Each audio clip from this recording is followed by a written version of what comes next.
நண்பர்களே, போன பகுதியில வேதாளம் கேட்ட 21வது புதிருக்கு இப்போ விக்ரமாதித்தன் என்ன பதில சொன்னான்னு பார்க்கலாமா? அதிசயமும் ஆச்சரியமும் நிறைந்த இந்த கதையை கூறி முடித்த வேதாளம் விக்ரமாதித்தனை பார்த்து, மகாராஜனே, தன் உயிர் போக போகிற அபாயம் சூழ்ந்திருக்கும் அந்த சமயத்திலே அந்த சிறுவன் சிரித்த காரணம் என்னவென்பதை சொல்ல வேண்டும். அதற்கு மகாராஜன் பின்வருமாறு பதில் சொன்னான். சிறுவன் சிரித்ததின் பொருள் என்னவென்பதை கேள். எளிய ஜீவன் தனக்கு ஆபத்து நேரிடும் பொழுது தாய் தந்தையரிடம் முறையிட்டுக் கொள்ளும். தாய் தந்தையர் இல்லாவிட்டால் அரசனிடம் முறையிடும். வெந்துயர் படுகிறவர்களுக்கு அரசன் தானே உதவ வேண்டும். அரசன் உதவி இல்லாவிட்டால் குழந்தை தன் சௌபாக்கியத்துக்கு பொறுப்பு வாய்ந்த இஷ்ட தெய்வத்தையே வேண்டிக் கொள்ளும். இந்த குழந்தை விஷயத்திலோ அவர்கள் எல்லோரும் பிரசன்னமாகி இருந்தார்கள். அன்றே அவர்கள் நடந்து கொள்ள வேண்டிய முறைக்கு நேர்மாறாக நடந்து கொண்டனர். குழந்தையின் பெற்றோர்கள் பேராசை கொண்டு அவன் கை கால்களை பிடித்திருந்தனர். தன் உயிரை காப்பாற்றுவதற்காக சுயநலம் கொண்டு அவனை கொல்ல அரசன் தயாராக இருந்தான். அருவருக்கத்தக்க பொருள் நிரம்பியதும் வியாதி வசப்பட்டதுமான இந்த உடலை வளர்ப்பதற்காக இவர்கள் எல்லோரும் எப்படி நெறி தவறி நடக்கிறார்களே. பிரம்மா, இந்திரன், விஷ்ணு, சிவன் ஆகிய தேவர்கள் கூட என்றைக்காவது ஒரு நாள் அழிந்து விட வேண்டும் என்ற நியதி கொண்டு இவ்வுலகில் பூத உடலை கொண்டு நீண்ட காலம் வாழும் ஆசை அவர்களுக்கு எப்படித்தான் ஏற்பட்டதோ. இவ்விதம் நினைத்து சிரித்தான். அந்த சிரிப்பில் ஆச்சரியமும் சந்தோஷமும் கலந்திருந்தன. தன் கடமையை செய்து முடிப்பதற்காக சந்தோஷமும் மாய தோற்றத்தால் மதிமயங்கி பிறர் செய்யும் அற்புத காரியங்களை கண்டு ஆச்சரியமும் அடைந்தான். இந்த பதிலை கேட்ட வேதாளம் மறுபடியும் கட்டவிழ்த்துக் கொண்டு முருங்க மரத்தில் தொற்றிக் கொண்டது. சரி, இப்போ நீங்க கேட்கவிருப்பது விக்ரமாதித்த கதையின் 30வது பகுதிய வேதாளம் கூறிய 22வது கதை, வாமசிவன் கதை. விக்ரமாதித்தன் திரும்பி சென்று முருங்க மரத்தை அடைந்து மறுபடியும் வேதாளத்தை கட்டி பிடித்து தோல் மீது சுமந்து கொண்டு மௌனமாக கிளம்பினான்.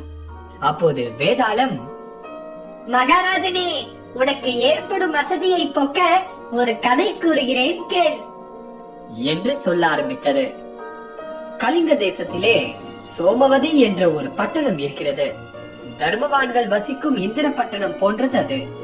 அவ்விடத்திலே பிரத்யும்னன் என்ற அரசன் இருந்தான்.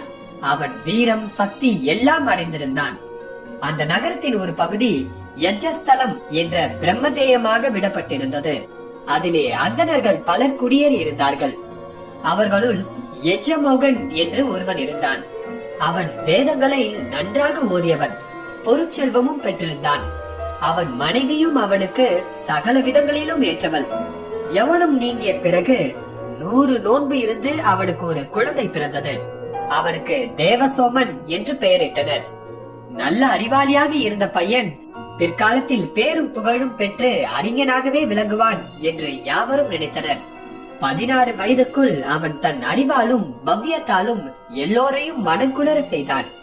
அவனுடைய 16வது வயதில் ஒரு நாள் திடீரென்று அவன் ஜுரத்தில் படுத்து இறந்து போனான்.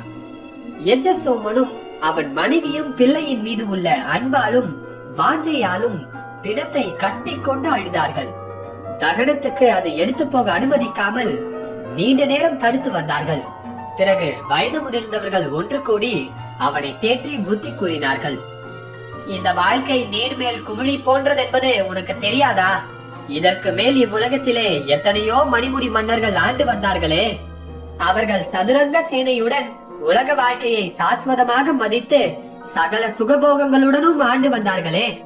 அவர்கள் இப்போது எங்கே? கடைசியில் அவர்களுடைய உடலையும் நெருப்பிலிட்டுதானே கொளுத்தினார்கள். அவர்கள் முடிவும் பிடி மண்ணாகத்தானே ஆயிற்று. புத்திசாலியான நீ ஏன் இப்படி பிணத்தை கட்டிக்கொண்டு அழுகிறாய்?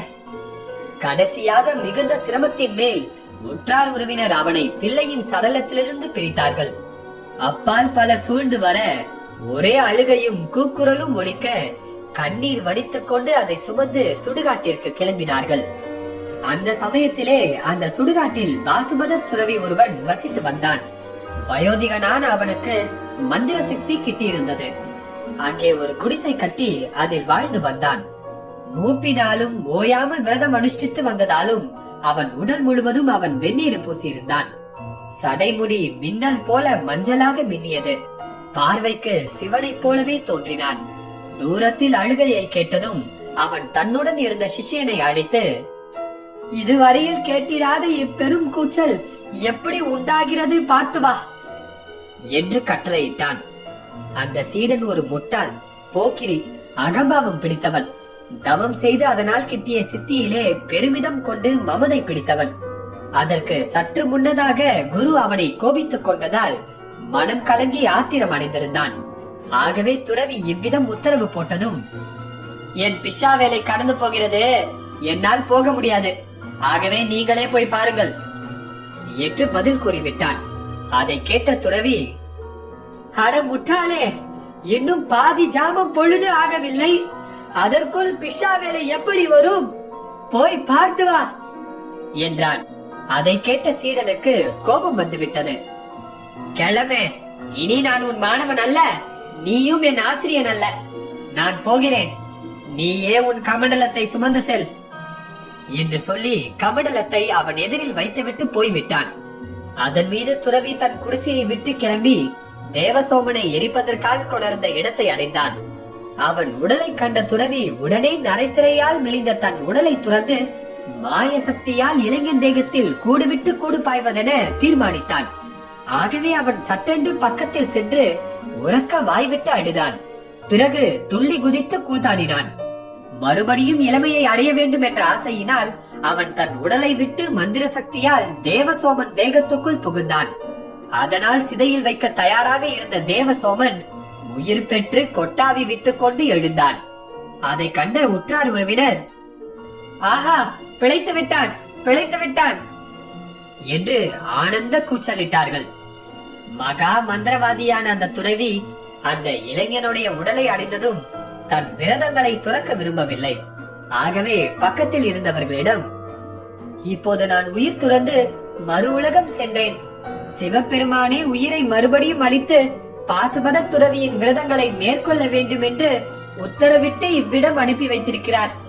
ஆகவே நான் தனிமையை நாடி அடைந்து விரதங்களை அனுஷ்டிக்க வேண்டும். இல்லாவிட்டால் உயிர் வாழ முடியாது. நீங்கள் வீட்டுக்கு போங்கள், நானும் கிளம்புகிறேன் என்று தெரிவித்தான். சந்தோஷமும் துக்கமும் கலந்த மனதினராக அவர்களை வீட்டுக்கு திரும்ப அனுப்பி வைத்தான்.